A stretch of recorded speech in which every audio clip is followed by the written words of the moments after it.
খাবারগুলো অনেক মজার কালু। এত মজার খাবার আমি কখনো খাইনি। এই খাবার আমি পেট ভরে খাবো। কালু, আরো 2 প্লেট খাবার অর্ডার করো। কাকুলি, এসব তুমি কি বলছো? কোথায় আবার খাবার অর্ডার করবো শুনি?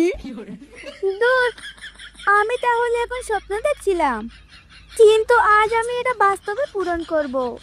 কালু, তুমি বাজার থেকে মজার খাবারগুলো অর্ডার করো। স্বপ্নের মধ্যে এত মজার খাবার দেখে আমার জিভে জল চলে এসেছে। জিভে জল এসে কোনো লাভ নেই, কারণ মজার খাবার কেনার মতো আমার কাছে কোনো টাকা নেই। তবে ঘরে যা চাল ডাল আছে তা দিয়ে মজার খাবার বানিয়ে খেতে হবে। আমি শুধু ঘরে চাল ডাল দিয়ে মজার খাবার কি দিয়ে বানাবো? শুধু কি চাল ডাল দিয়ে মজার খাবার হয় নাকি? তুমি বাজার থেকে বিরিয়ানি আর দই কিনে নিয়ে এসো কালু। বলছি না আমার কাছে কোনো টাকা নেই, তারপরে এটা ওটা আনতে বলছো। টাকা নেই তাহলে আমাকে বিয়ে করলে কেন শুনি? এভাবে কালু কাকুলি ঝগড়া করতে থাকে, আর সেখানে সুখী পায়রা চলে আসে। কাকুলি দিদি, ও কাকুলি দিদি, ঘরে আছো? একটু দরজা খুলো। কি হয়েছে? আমার বাড়ি এসে এভাবে চিৎকার করছিস কেন? আসলে কাকুলি দিদি, আসলে কি বুঝেছি, বাটি হাতে নিয়ে ভিক্ষা করতে এসেছিস তাই না? আমি তোকে কোনো ভিক্ষা দিতে পারবো না, যা তো এখান থেকে। আমি তোমার কাছে ভিক্ষা চাইতে আসিনি কাকুলি দিদি। আসলে আমার মেয়ে পরীক্ষায় পাস হয়েছে তো, তাই সেই খুশিতে গ্রামের সবাইকে পায়েস খাওয়াচ্ছি। কিন্তু তোমার ব্যবহার এত খারাপ, আগে জানলে এখানে আমি কখনো আসতাম না। সুখী বোন, আমার ভুল হয়েছে, আমাকে এবার পায়েসের বাটিটা দিয়ে যা। পায়েস আমার খুব পছন্দের। কাকুলি এভাবে সুখীকে বলতে থাকে, আর সুখী কোনো কথা না বাড়িয়ে সেখান থেকে চলে যায়। আর কাকুলি মনে মনে আফসোস করতে থাকে। মা, ও মা, দেখো আমাদের ফ্যানটা বন্ধ হয়ে গেছে। তাড়াতাড়ি ফ্যানের সুইচটা অন করে দাও। তাড়াতাড়ি দাও তো, আমার খুব গরম লাগছে। কিন্তু হঠাৎ ফ্যানটা কেন বন্ধ হয়ে গেছে? আচ্ছা দাঁড়া, আমি দেখছি ফ্যানের আবার কি হলো। এ কি রে মা, ফ্যানটা যে নষ্ট হয়ে গেছে। তোর বাবা বেঁচে থাকতে ফ্যানটা কিনেছিল, অনেক পুরনো হয়ে গেছে তো, তাই ফ্যানটা নষ্ট হয়ে গেছে। মা, তুমি তাহলে এক্ষুনি একটা ফ্যান কিনে নিয়ে আসো। আমি যে গরমে একদম টিকতে পারছি না। কিন্তু মা, আমার কাছে যে এখন কোনো টাকা নেই। কালকে মালিকের কাছ থেকে অগ্রিম কিছু টাকা নিয়ে তারপরে তোকে ফ্যান কিনে দেব। কিছুক্ষণ একটু কষ্ট করে থাক না রে মা। না না মা, আমি তোমার কোনো কথা শুনতে চাই না। তুমি আমায় এক্ষুনি ফ্যান এনে দাও। কাঁদিস না রে মা, কাঁদিস না। তুই একটু বোঝার চেষ্টা কর। এখন মালিকের কাছে গেলে টাকা দেবে না। চল, তোকে নিয়ে কালু দাদার বাড়ি যাই। সন্ধ্যার আগ পর্যন্ত আমরা বাতাস খাবো, আর সন্ধ্যা হলে তো গরম কমে যাবে। কাকুলি দিদি, বাড়িতে আছো? একটু বাইরে আসো। হ্যাঁ রে টুনি, আছি। আমাদের বাড়িতে কেন এসেছিস? তোর হাতে কিছু দেখতে পাচ্ছি না, ভেবেছি আমার জন্য খাবার নিয়ে এসেছিস। তা না দিদি, যা ভাবছো তা নয়। আসলে আমাদের ফ্যানটা হঠাৎ করে নষ্ট হয়ে গেছে তো, তাই সন্ধ্যা পর্যন্ত তোমাদের এখানে থাকতে এলাম। বেকারি কোথাকার, আমাকে কিছু দেওয়ার বেলা নেই, তা কিনা ফ্যানের বাতাস খেতে এসেছে। কত শখ দেখো। আমাদের ঘরে থাকার জায়গা নেই, যা এখন এখান থেকে, যত সব। মা, কাকুলি মাসি খুব খারাপ, আমাদেরকে ভিখারি বলে অপমান করলো। চলো মা, আমরা এখান থেকে চলে যাই। হ্যাঁ রে মা, চল আমরা নদীর পাড়ে যাই। নদীর ঠান্ডা পানি খাবো আর প্রাকৃতিক বাতাস খাবো, তাতে আমাদের শরীরটা ঠান্ডা হয়ে যাবে। কালু, আমাকে তো কোনো খাবার এনে দিতে পারলি না, এবার নদী থেকে ঠান্ডা পানি এনে দাও, আমার খুব পিপাসা পেয়েছে। আচ্ছা ঠিক আছে কাকুলি, কলসটা দাও, আমি এক্ষুনি পানি এনে দিচ্ছি।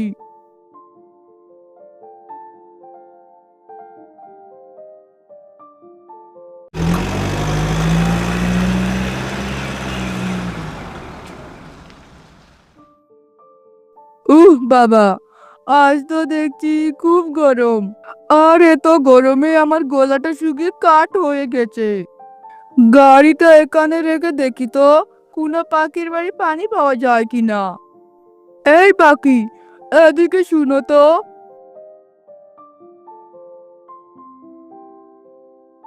কি বলবে, তাড়াতাড়ি বলো। আমি নদীতে পানি আনতে যাব। আসলে আমার খুব পানির পিপাসা পেয়েছে। তুমি একটু আমার পানি এনে দাও না। আমি যে ক্লান্ত হয়ে আর উঠতে পারছি না। এখান থেকে নদী অনেক দূরে। আমি আমার গিন্নির জন্য পানি আনতে যাব, তোমার জন্য নয়। পানি খেতে চাইলে নদীতে গিয়ে খেয়ে এসো। এসব বলে কালু সেখান থেকে চলে যায়। আর ঈগল ক্লান্ত হয়ে গাছের নিচে বসে থাকে। এদিকে টুনি ও টুকি পানি নিয়ে আসতে থাকে। ওই তো একটা পাখি পানি নিয়ে যাচ্ছে। আমি বরং এই পাখির কাছে পানি খেতে চাই। এই যে পাখি, শুনছো? আমাকে একটু পানি খেতে দাও না গো। পানির পিপাসায় যে গলাটা শুকিয়ে কাঠ হয়ে গেছে। আর আমি এত দূর নদীতে পানি খেতে যাব কি করে? শরীরটা যে বড্ড ক্লান্ত হয়ে গেছে।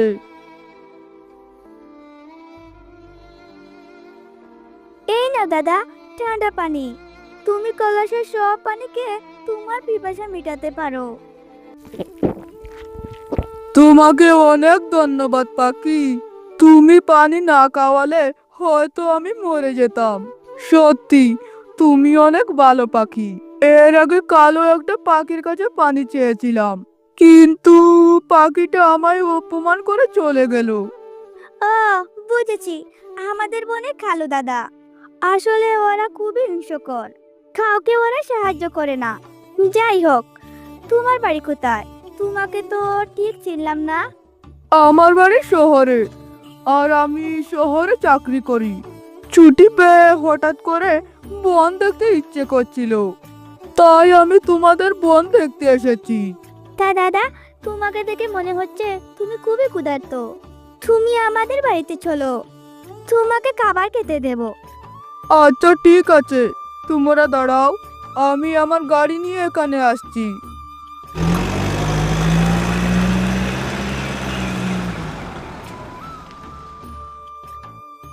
দাদা, আমার ঘরে ফ্যানটা নষ্ট হয়ে গেছে, তাই একটু কষ্ট করে খাবারগুলো খেয়ে নাও। না না, কোনো সমস্যা নেই আমার। তোমরা যদি ফ্যান ছাড়া থাকতে পারো তাহলে আমিও পারবো। তাছাড়া সন্ধ্যা হয়ে গেছে, তাই তাড়াতাড়ি আমাকে শহরের উদ্দেশ্যে রওনা দিতে হবে। তাড়াতাড়ি খাবার খেয়ে ঈগল শহরের উদ্দেশ্যে রওনা দেয়। সব ঠিকঠাক করে নিয়েছিস তো? আমি যেই ঠিকানা দিচ্ছি সেই ঠিকানা অনুযায়ী সব সামানগুলো দিয়ে আসবি। হ্যাঁ বাবা, আমি বুঝেছি। আমি সব কিছু ঠিকঠাক পৌঁছে দিয়ে আসবো। এরপর তুতা সব সামানগুলো নিয়ে টুনির বাড়ির পাশে চলে আসে। আমাকে টুনি পাখির বাড়িতে নিয়ে চলো তো। আমি তো টুনি পাখি, আমার বাড়ি যেতে চাইছো কেন? তুমি নাকি ঈগল দাদাকে খাবার দিয়ে সাহায্য করেছ, তাই ঈগল দাদা তোমার জন্য এই উপহারগুলো দিয়েছে। এসি, ফ্রিজ আর 1 লক্ষ টাকা। আর এই টাকা নিয়ে তোমাকে ব্যবসা করতে বলেছে। ও আচ্ছা আচ্ছা, ঠিক আছে, তাহলে তুমি আমার বাড়ি চলো না। কি দাদা, এসি ফ্রিজ নিয়ে কোথায় যাচ্ছেন? আমি এগুলো নিয়ে টুনির বাড়ি যাচ্ছি। মানে, টুনি গরিব হয়ে এত কিছু কিনলো কি করে? তারপর তুতা কালু কাকুলিকে সব কথা খুলে বলে। আর সব কথা শুনে কালু খুব আফসোস করতে থাকে। ইস, আমি কি ভুলটাই না করেছি। কাল যদি ওই পাখিকে আমি পানি দিয়ে সাহায্য করতাম তাহলে আমরাও এসি ফ্রিজ পেতাম। টুনি এখন গরিব থেকে ধনী হয়ে যাবে। কালু, টুনি অনেক ভালো আর সৎ পাখি, তাই জীবনে উন্নতি করতে পারলো। কিন্তু আমরা তো অনেক খারাপ পাখি, কাউকে সাহায্য করি না। এখন থেকে আমরাও সবার সাথে ভালো ব্যবহার করব। এরপর টুনি ফ্রিজ এসি আর 1 লক্ষ টাকা নিয়ে সুখে শান্তিতে বসবাস করতে থাকে।